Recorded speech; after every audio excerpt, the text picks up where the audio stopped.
Voilà, maintenant on peut attaquer la formule du rang. La formule du rang, on va les démontrer là tout de suite. D'abord, oui, qu'est-ce que c'est que le rang? Le rang, c'est d'une application linéaire, on est en dimension finie, c'est la dimension de l'image. On l'appelle le rang. Bon, c'est comme ça.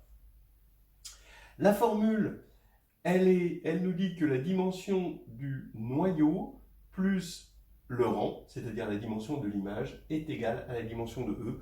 Donc ça va être très très fort, parce que, en fait, c'est un avant-goût de la dualité. Ça veut dire que entre noyau et image, il y a une relation. On avait vu que la dimension du noyau nous permettait de voir l'injectivité, la dimension de l'image nous permettait de voir la surjectivité, et là, on voit qu'il y a une relation entre les deux. Et cette relation, elle est là. Si on la regarde, et si on a un tout petit peu un sentiment d'injustice fort en soi, bon, un tout petit peu fort en soi, ça ne veut rien dire, donc on se rend compte qu'il y a quelque chose d'anormal.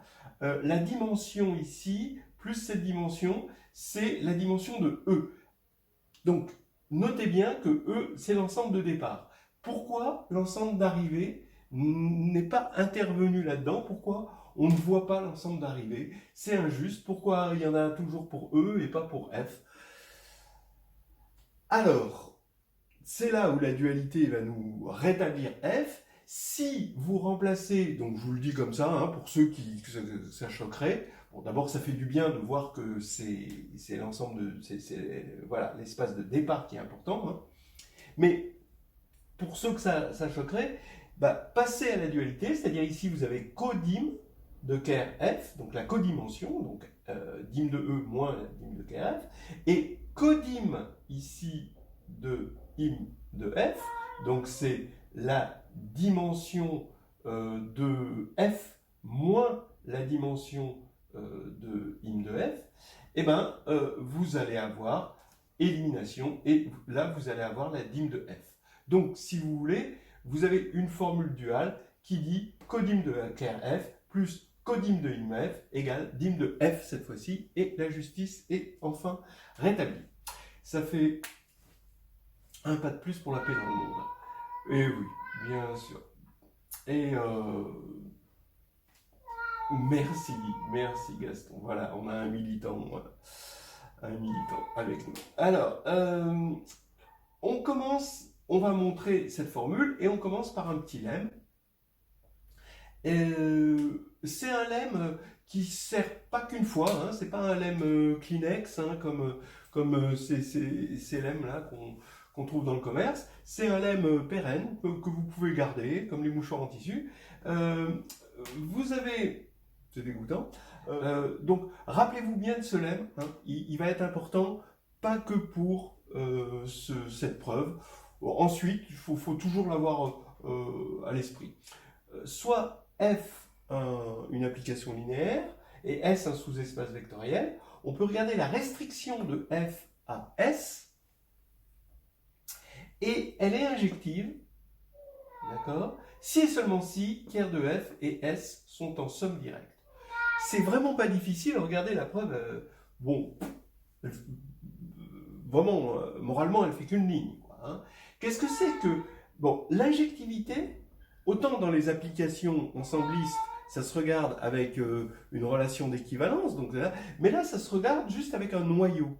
Et en fait, qu'est-ce que c'est que l'injectivité? On va la voir à partir du noyau de F, de la restriction de F à S. D'accord? F, la restriction de F à S reste une application linéaire, hein, puisque c'était déjà linéaire sur E, c'est linéaire quand on le restreint à S. Et ce noyau-là, qu'est-ce que c'est? Ben, c'est l'ensemble des éléments X tels que F de X s'annule avec X dans S. Ben, bien sûr, c'est S inter ker de F. Ça, c'est une tautologie, ça, ce truc-là, presque, j'ai envie de dire, ça se démontre même pas, c'est tautologique. D'accord? Donc, à quelles conditions c'est injectif? Si et seulement si ce noyau est nul, c'est-à-dire si et seulement si ça c'est nul, cette intersection est nulle, S inter KRF est nul, et donc si et seulement si KRF et S sont en somme directe. Voilà, hein, c'est vraiment tout bête, mais faudra y repenser, ça sert à d'autres moments. Ok, preuve. Maintenant de la formule du rang. Hein. Soit S un supplémentaire, donc je prends un supplémentaire, donc c'est pas qu'un truc en somme directe, là cette fois-ci, c'est un supplémentaire de ker F dans E, c'est-à-dire que E c'est la somme directe de S et de ker F, et ce qui fait que la dimension de S c'est la dimension de E moins la dimension de ker F. D'accord? Et en plus de ça, d'après le lemme, la restriction de F à S est injective. Donc maintenant, je vais considérer G. Alors G, c'est pas tout à fait la restriction de F à S, parce que la restriction de F à S, ça va de S dans F. Là, je vais non seulement faire une restriction à S, mais faire ce qu'on appelle une co-restriction, c'est-à-dire que je vais aussi limiter, hein, là je limite mon espace de départ, mais je vais aussi limiter mon espace d'arrivée, parce que c'est pas la peine d'aller plus loin que une de F, le reste, il n'y aura rien. Il n'y aura rien d'autre que des éléments de im de f. Donc je peux restreindre à im de f, d'accord? Je prends un élément x dans S, je lui associe g de x, et par définition, g de x, c'est tout simplement f de x, et je vérifie que f de x est bien dans im de f. Ça aussi, c'est une tautologie. Donc ça, c'est ça va être une application linéaire de S dans im de f. Ben, on sait déjà que c'est injectif, G est injective, ça on l'a vu avant, parce que la restriction de F à S est injective, donc l'injectivité, ok, et ben maintenant je vais montrer que G est un isomorphisme. Ben oui, c'est un isomorphisme, il suffit de montrer que c'est surjectif. Oui, pourquoi c'est surjectif? Il faut que je prenne un élément Y, que je regarde s'il a un antécédent, mais un antécédent dans S. Donc Y, il est dans im de f, ça veut dire qu'il existe x tel que f de x est égal à y, mais pour l'instant, x est dans E, parce que f va de E vers f. Donc maintenant, j'ai plus qu'à décomposer x en une partie du noyau et une partie de S, puisque par définition, S et ker f sont supplémentaires dans E, donc tout élément de E, je peux le décomposer comme ça. Et maintenant, je réécris que y égale f de x, mais x, j'écris xk plus xs. Par linéarité de f, j'ai f de xk plus f de xs, mais f de xk, comme ça c'est dans le noyau, et ben ça fait 0, et donc il ne reste plus que f de xs. Donc j'ai trouvé mon antécédent de y, mais cette fois-ci, il est bien dans S. Donc ça veut dire que G, ici, est un isomorphisme, c'est injectif et surjectif. L'image d'une base est une base, ça on l'a vu, donc ils ont même dimension.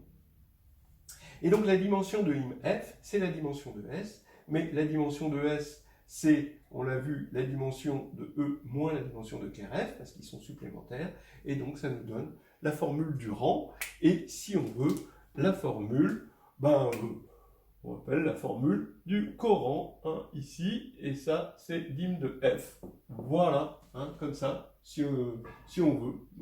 Voilà, ça rétablit la justice de l'écrire comme ça.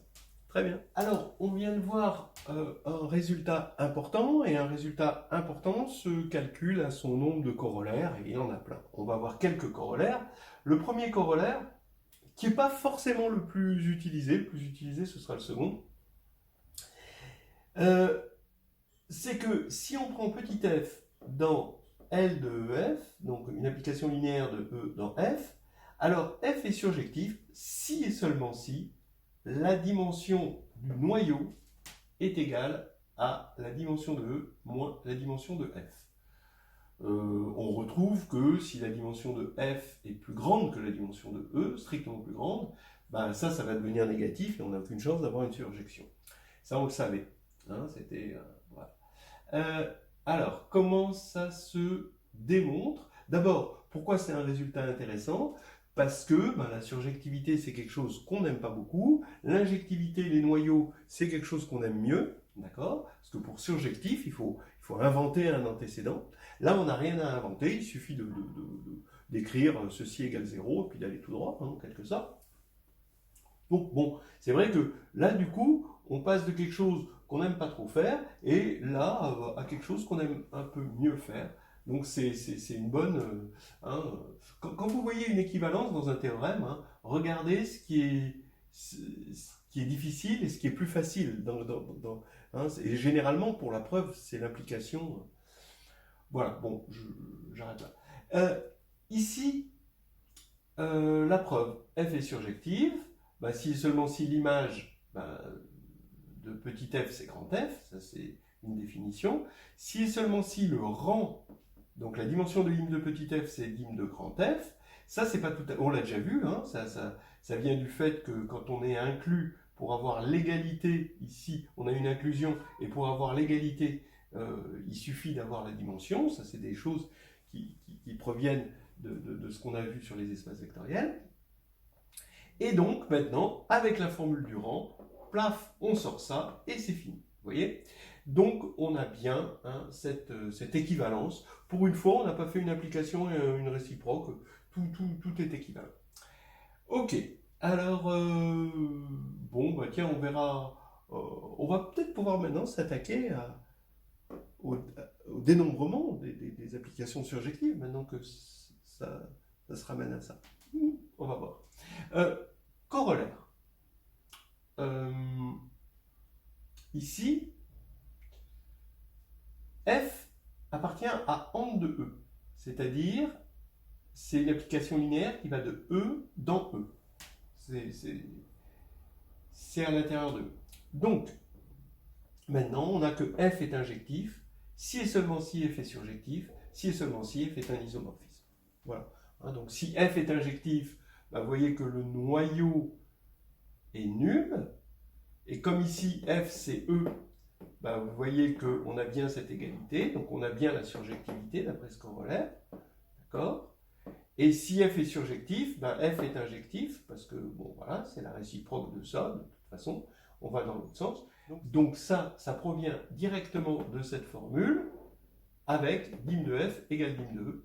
D'ailleurs, entre parenthèses, hein, vous voyez que vous pouvez avoir un corollaire un petit peu plus général, où en remplaçant f dans AND de E, on le remplace par f dans L de E grand F, avec dim de f égale dim de E. Hein, donc ça, c'est quand même important.